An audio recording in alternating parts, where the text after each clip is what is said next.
Bros International on beats. Marriage vibe. Ifan production. Shut.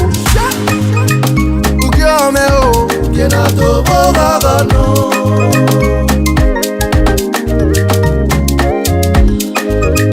E marriage o.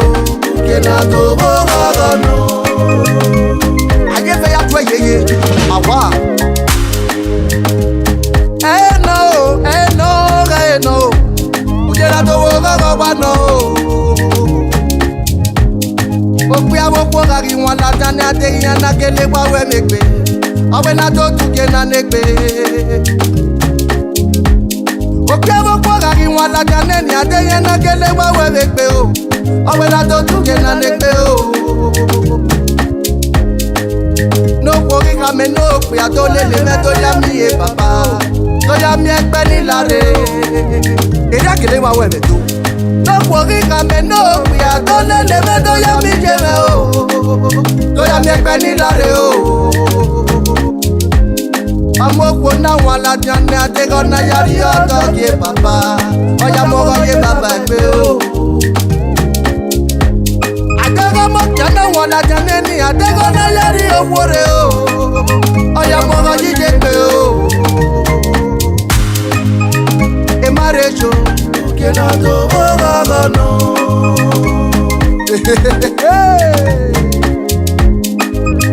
Iwugiome o, kenato bogagano. You know, and the name of it no.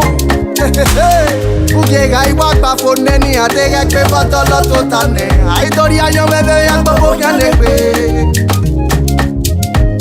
Ara ikpa bokia de pene, ari to ya ki ekpe mekpe, aleba to ya tewo na kere o. Eto nu somo, awe veni ma waje na o, poko ni ologbe o makete o. O te yo kori omoje o. Awe, ona egbe rame, ona egbije me, ona egbe ni lare na. Ye rame, ona o bije me o. Awa ye ki ekpe mekpe na. Iwe marriage o. Kenato bogagano. Kelega. Iwugiome o. Kenato bogagano.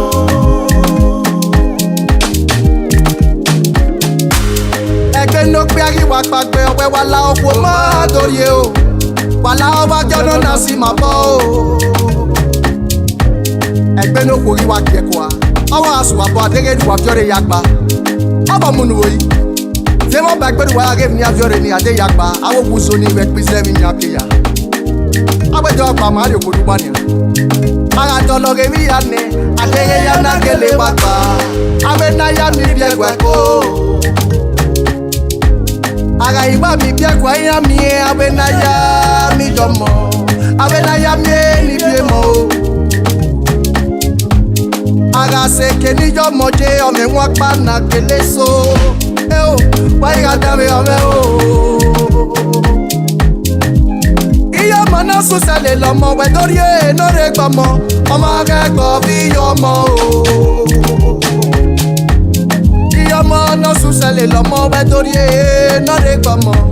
Omo ke gbo bi omo o. E marriage o. Kenato bogagano. Ara iwa mi jo mo ne dero mi e.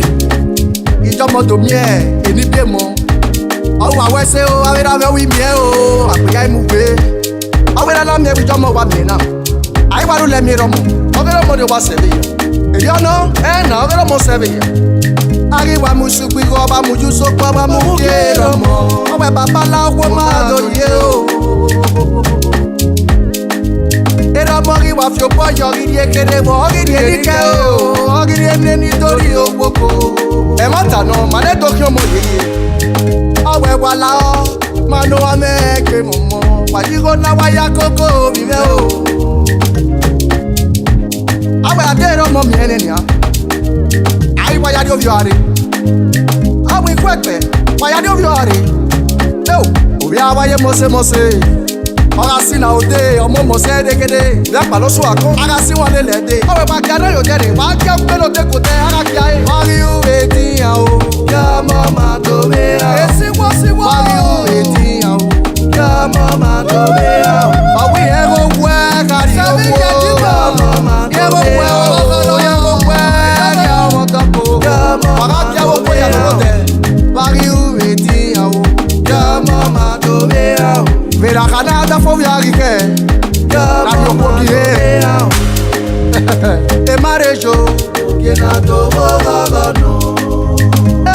Paraboué, on doit meiller mosse. On a mon séchant, il vous gueule en méo.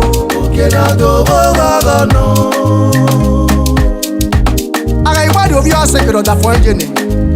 Arrête, l'on a fait un. On peut lui gagner n'a rien. T'es non, ouais, ouais, on a roux. Aïe, ouais, on a roux, on m'a bien quoi. Arrête, moi, d'été. Y'a ouais, l'on sur le pénania. Arrête, beaucoup là, ouais, oh.